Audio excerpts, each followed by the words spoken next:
Nagtitake ako ng barley since 2010. That was, I think, July of 2010. Nang i-introduce sa akin ni Pastor Pete Cosico ang green barley. Actually, wala akong kaalam-alam sa produkto. I came from the US. Dumating ako sa Pilipinas.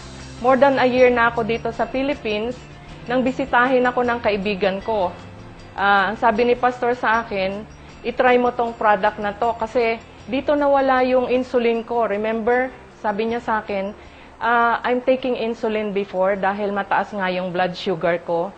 And I-remember kita noon, sabi ko, baka makatulong sa'yo tong green barley kasi nga, pag nagmi-meeting kami sa office, lagi nila akong itinatakbo sa ospital kasi I had asthma for 22 years. Ang sabi niya sa akin, i-take mo to, i-try mo, nothing to lose, everything to gain. Wag kang masyadong negative. I knew that you are taking different supplements already and wala namang nakakagaling talaga sa akin, sa asthma ko. So, without hesitation, sabi ko, hindi naman ako lolokohin ni Pastor. Kasi kung may nagawa sa kanya, baka nga may magawa din sa akin. So, ang naging ano ko noon, nasa isip ko, itry ko ang produkto. So, I was taking it for 3 weeks na. After 3 weeks, sabi ko, parang ang atake ng asthma ko ay padalang ng padalang. Sabi ko, wow, mukhang may epekto nga sa akin tong green barley. So, I just tried using it every day. Hanggang sa naramdaman ko talagang hindi ako masyadong hinihingal. Tapos, unti-unti, natanggal ko yung mga gamot ko, katitake ng green barley. Sabi ko, Pastor, alam mo, napakaganda ng produktong ipinakita mo sa akin. I myself, I was so amazed. When I experienced this, I started going to the office. I started attending the seminars. Gusto ko maintindihan, anong meron dito sa barley? Samantalang ang dami ko ng supplements na na-take before and it does nothing to my body, especially to my asthma. Talagang ito lang talaga ang I was so impressed.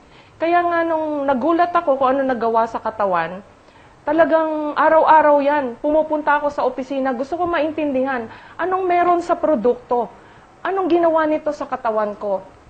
And then from there on, na-realize ko, green barley is packed up with nutrients and micronutrients na talagang kailangan ng katawan natin to function normally. Besides, I also learned one thing.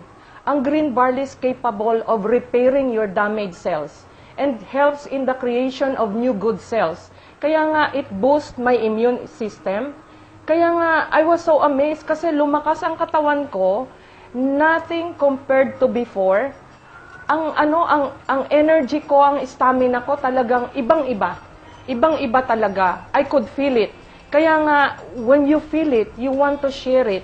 Alam mo, there's nothing more. There's nothing more. Even the vitamins that I am taking at saka yung family ko, we don't buy. We don't buy these vitamins anymore. We just take green barley. And we're satisfied with the results. Kaya sabi ko, everybody should take it to change the lives the healthier way every day. Thank you.